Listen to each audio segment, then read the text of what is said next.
अस्सलाम वालेकुम गाइस। क्या हाल है आपके? आई होप आप सब ठीक होंगे। और आज का जो हमारा जेंडर स्टडीज़ का टॉपिक है दैट इज़ हिस्टोरिसाइजिंग कंस्ट्रक्शनिज़म।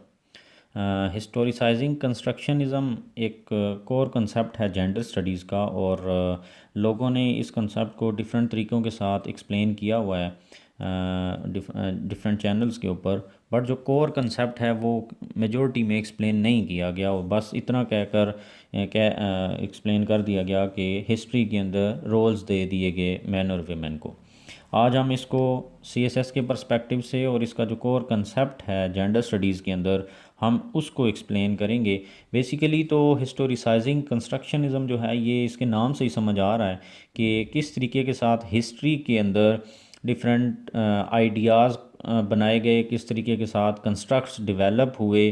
कंस्ट्रक्ट्स बेसिकली कहते हैं आइडियाज़ को जो कि डेवलप हो जाते हैं विद टाइम, कि मैन के बारे में क्या आइडियाज़ डेवलप हुए हिस्ट्री में, किस तरीके के साथ सोसाइटीज़ और सिविलाइजेशंस डेवलप हुई और बनी, और उनके डेवलपमेंट के साथ साथ मैन और वेमेन का रोल कैसे चेंज होता गया, और आज हम किस जगह पर खड़े हैं, और जो फिर वेव्स ऑफ फेमिनिज़म आई और जो वेमेन ने अपने लिए स्ट्रगल की वो क्यों की और कैसे की।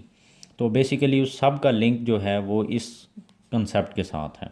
तो लेट्स स्टार्ट हिस्टोरिसाइजिंग कंस्ट्रक्शनिज़म। बेसिकली इस कंसेप्ट के अंदर हम एक्सप्लेन करेंगे जो हिस्ट्री से इसकी हिस्ट्री है। About 70 years ago there were hunting societies. तो इस इतना टाइम 70 ईयर्स अगो पहले क्या था कि इस तरीके से किस तरीके से लोग रहते थे, और उनका सोर्स ऑफ इनकम क्या था और फूड क्या था, और ये तो वो हंटिंग सोसाइटीज़ थी। लोग शिकार के ऊपर डिपेंडेंट थे, और उसमें क्या होता था कि डिवीजन ऑफ लेबर जो थी वो बियॉन्ड सेक्स थी।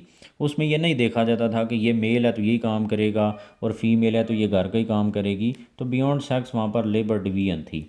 और जो सोसाइटीज़ थी मैट्रियार्कल सोसाइटीज़ थी। मैट्रियार्कल सोसाइटीज़ का मतलब है कि वो सोसाइटी जिनके अंदर फ़ीमेल जो थी वो एज़ हेड के तौर पर अपना रोल प्ले कर रही थी। जैसे आज हमारी सोसाइटीज़ के अंदर मैन डोमिनेंट है, घर के अंदर देखा जाए, बाकी जगहों पर देखा जाए तो मेल डोमिनेंस है।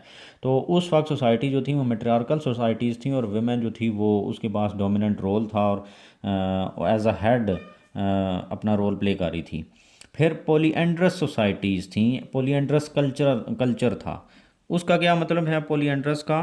कि women had more than one husband. अब ये क्यों था? इसकी रीज़न ये है कि क्योंकि हंटिंग सोसाइटीज़ थी, फूड सिक्योरिटी नहीं थी। हंटिंग जो है वो कोई गारंटी किस्म का ऐसा गारंटीड फूड सोर्स नहीं है। तो इसलिए एक फ़ीमेल जो थी वो उसके मोर देन वन हस्बैंड्स इसलिए थे कि बच्चों के बारे में, चिल्ड्रन की फूड सिक्योरिटी के बारे में जो इश्यूज़ थे उनको रिजॉल्व करने के लिए, फूड सिक्योरिटी के लिए वो एक फ़ीमेल जो थी उसके मोर देन वन हस्बैंड होते थे। तो अच्छा, वो मैंने एक्सप्लेन भी कर दिया नीचे कि for food security and protection of children के लिए। फिर क्या हुआ with passage of time? Domestication of plants and animals जो है ये आइडिया जनरेट हुआ, और ये डोमेस्टिकेशन कर दी गई प्लांट्स और एनिमल्स की। वेमेन जो थी वो फर्स्ट टाइम जो कल्टीवेट किया गया या प्लांट लगाया गया, वो वेमेन ने ही फर्स्ट टाइम उसको किया, कल्टीवेट किया, उसकी डोमेस्टिकेशन की। दूसरा, ये जो पहला एनिमल जो है वो किया गया, उसको डोमेस्टिकेट किया गया, दैट वाज डॉग, और वो भी एक वेमेन ने किया। और फिर सोसाइटीज़ क्या थी? सोसाइटीज़ दो तरह की थी। एक सोसाइटीज़ थी पेस्टोरल सोसाइटीज़, जिनको हम खाना बदोश कहते हैं, कि जो कोई एक जगह पर रह कर अपना वो टाइम नहीं गुजारते थे, मतलब कुछ टाइम यहाँ गुजारा, कुछ उससे आगे, कुछ उससे आगे। तो इस तरीके के साथ वो सोसाइटीज़ एग्जिस्ट करती थी। इसके साथ साथ जैसे कि आजकल आप एक ड्रामा देख रहे हैं आर्थोग्रोल, उसके अंदर वो पेस्टोरल सोसाइटीज़ हैं जो कभी एक जगह पर स्टे करते हैं, फिर वहाँ से दूसरी जगह ट्रांसफ़र हो जाते हैं, और इस तरीके के साथ। और दूसरी सोसाइटी जो थी वो थी हॉर्टिकल्चरल सोसाइटी, जिनको हम बागबानी कहते हैं। हॉर्टिकल्चरल का मतलब है बागबानी, मतलब एग्रीगेरियन सोसाइटीज़ थी। एग्रीगेरियन सोसाइटीज़ जो थी ना वो बेसिकली इसकी तरफ आई, cultivation of plants and different जो हमारा फूड है जैसे क्रॉप्स हैं, तो ये इनका जो ज़रिया था या सोर्स ऑफ इनकम, या आप कह लें कि उनका बिज़नेस था वो एग्रीकल्चर था। जब एग्रीगेरियन सोसाइटीज़ डेवलप हुई with the passage of time, तो फिर हुआ ये कि डिफरेंट इन्वेंशंस होना शुरू हो गई। इन्वेंशंस के अंदर क्या क्या, उस वक्त जब एग्रीगेरियन सोसाइटीज़ थी तो एग्रीकल्चर से रिलेटेड इन्वेंशंस हुई, मसलन कि प्लाव जिसको हम हल बोलते हैं, और इसके साथ साथ एनिमल एनिमल तो कोई इन्वेंशन इंसान की तो नहीं है, बेसिकली डोमेस्टिकेशन ऑफ एनिमल जब हुआ तो उसके साथ साथ फिर हेल्प मिली किसके अंदर, एग्रीकल्चर के अंदर, कि उसकी हल चलाने में। उससे क्या हुआ, जब प्लाव इन्वेंट हुई और एनिमल डोमेस्टिकेशन हुआ तो उससे लार्ज स्केल कल्टीवेशन होना शुरू हो गई। तो कल्टीवेशन की तरफ लोग गए तो उसका रिज़ल्ट क्या हुआ, सरप्लस प्रोडक्शन ऑफ फूड होना शुरू हो गई। ज़ाहिर है पहले सिर्फ डिपेंडेंसी किसके ऊपर थी, हंटिंग के ऊपर। अब जब सरप्लस प्रोडक्शन होना शुरू हो गई तो वो जो चेंज आ गया सोसाइटीज़ और सिविलाइजेशन के रहन सहन के अंदर, तो वो आगे फिर क्या हुआ, जब सरप्लस प्रोडक्शन हुई तो ट्रेड्स लोगों ने स्टार्ट कर दिया। ट्रेड कोई उस वक्त करेंसी तो नहीं थी, बट बार्टर जिसको हम एक्सचेंज बोलते हैं, कि एक चीज़ देकर दूसरी चीज़ ले ली। तो इस तरीके के साथ ट्रेड शुरू हो गया। फिर उसके बाद जो है व्हील इन्वेंट हुआ। जब सरप्लस प्रोडक्शन थी, ट्रेड के लिए व्हील की ज़रूरत पड़ी, ट्रांसपोर्टेशन ऑफ गुड्स के लिए। तो ट्रेड पर्पज़ के लिए व्हील इन्वेंट हुआ। फिर रिकॉर्ड वगैरह मेंटेन करने के लिए और रिकॉर्ड कीपिंग के लिए राइटिंग को भी इन्वेंट किया गया, राइटिंग भी स्टार्ट हो गई। अच्छा, उसके बाद जो एक नई चीज़ इस्टेब्लिश हुई वो क्या थी, वो आर्मीज़ थी। सोसाइटीज़ ने क्या किया, बेसिकली अपनी ट्रेड को सिक्योर बनाने के लिए और अपनी सिक्योरिटी के लिए और प्रोटेक्शन के लिए आर्मीज़ को इस्टेब्लिश किया गया। तो जब आर्मीज़ इस्टेब्लिश हो गई और तो उसके बाद क्या हुआ, वार्स, डिफरेंट जगहों पर कॉन्फ्लिक्ट्स राइज हुए, तो फिर वार्स हो गई। तो वार्स के रिज़ल्ट में क्या हुआ, जो एक पार्टी जीतती थी और दूसरी पार्टी वार हार जाती है, तो हारने वाली पार्टी की औरतें, बच्चे, बूढ़े सारों को स्लेव बना दिया गया। तो बेसिकली उन वार्स के रिज़ल्ट में जो विमेन स्लेवरी थी वो वहाँ से स्टार्ट हो गई। और फिर बहुत बड़ा चेंज आ गया सोसाइटीज़ के अंदर जब वार्स हुई, और उसके बाद फिर डिमार्केशन ऑफ बाउंड्रीज़ और एम्पायर्स बनना शुरू हो गई। तो चेंज क्या आया, चेंज हमने पहले बात की कि पहले मेट्रियार्कल सोसाइटीज़ थी, विमेन एज हेड, और पॉली एंड्रस सोसाइटीज़ थी जहाँ पर women had more than one husband, क्योंकि हंटिंग सोसाइटीज़ थी।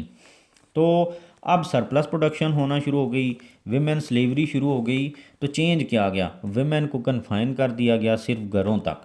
जब वो घरों तक रह गई, घर से बाहर नहीं निकलने दिया, स्लेवरी उन्होंने फेस की।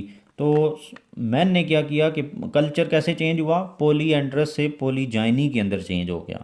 पॉलीजाइनी का क्या मतलब है कि male have more than one wives, किस लिए, for more children due to agrarian societies, ज़्यादा एग्रीकल्चर प्रोडक्शन के लिए, क्योंकि मैन पावर ज़्यादा ज़रूरत होती है उसके लिए। तो मैन जो था वो डोमिनेंट होता गया टाइम के साथ साथ।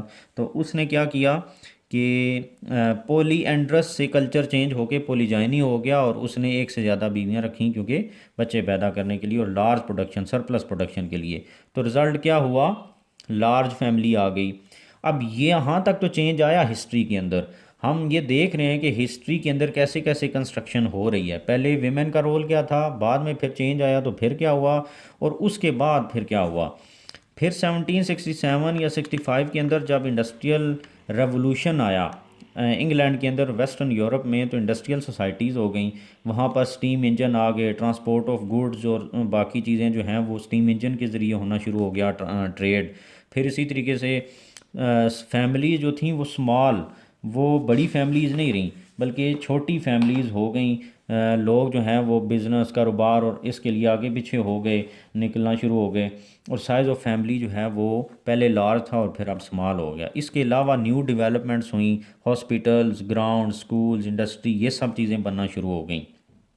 ये सारी डेवलपमेंट्स हो रही थी टाइम के साथ साथ, बट जो चीज़ सेम रही, जो चीज़ चेंज होनी चाहिए थी वक्त के साथ बट नहीं हुई, तो वो क्या थी, वो थी ये कि आइडिया ऑफ सुपरियॉरिटी ऑफ मैन जो था वो वैसा का वैसा ही रिटेन रहा, वो चेंज नहीं हुआ।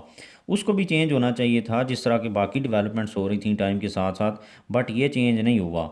इवन उनको राइट टू वोट भी नहीं दिया गया, क्योंकि उनको कंसीडर, एक तो इन्फीरियर कंसीडर किया जाता था और दूसरा ये कि ये इमोशनल हैं और इरेशनल हैं, इस वजह से इनको राइट टू वोट नहीं है। तो फिर क्या हुआ कि मज़ीद जो चेंजेस आए, फिर 1648 के अंदर आपने पढ़ा होगा कि ट्रीटी ऑफ वेस्टफीलिया हुई, जिसके रिज़ल्ट में नेशन स्टेट सिस्टम बना। नेशन स्टेट सिस्टम बना तो हर स्टेट जो थी उसकी अपनी गवर्नमेंट और उसका अपना एक पॉलिटिकल सिस्टम और अपनी नेशन थी। तो रिजल्टेंटली क्या हुआ कि हर स्टेट के अंदर विमेन ने अपने राइट्स के लिए काम करना शुरू कर दिया। अमेरिका में, यूएस के अंदर 1848 के अंदर सनीका फॉल कन्वेंशन हुआ, और उसके इस कन्वेंशन के रिज़ल्ट में क्या हुआ कि वेमेन को ये अवेयरनेस दी गई कि उनको अपने राइट्स के बारे में काम करना चाहिए। तो सनीका फॉल कन्वेंशन जो 1848 में हुआ, इसके रिज़ल्ट में सफ्रेज मूवमेंट स्टार्ट हुई, जिसको फर्स्ट वेव ऑफ फेमिनिज़म कहते हैं।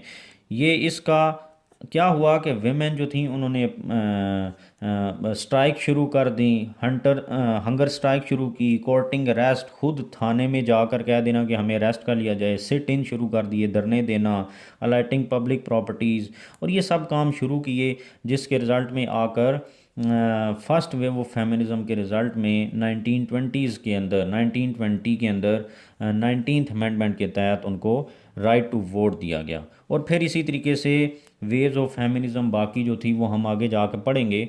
तो बेसिकली ये कंसेप्ट था हिस्टोरिसाइजिंग कंस्ट्रक्शनिज़म का, कि किस किस तरीके के साथ डेवलपमेंट हुई सोसाइटीज़ की, सिविलाइजेशंस की, और उन डेवलपमेंट्स के साथ साथ वेमेन का रोल और मेल का रोल किस किस तरीके से चेंज होता गया, और आज वेमेन जो है वो किस जगह पर खड़ी है, उसके पास कौन कौन से राइट्स हैं, कौन कौन सी पावर हैं, और आज वेमेन जो है वो किस किस कौन सी डिमांड्स कर रही है और किन राइट्स के लिए वो प्रोटेस्ट कर रही है। तो बेसिकली ये बेसिक कंसेप्ट था जो कि हमने डिस्कस किया, और आई होप कि आपको समझ आ गई होगी, और आप वीडियो 2-3 दफ़ा जब देखेंगे तो आपको पूरा कॉन्सेप्ट क्लियर हो जाएगा। Thank you.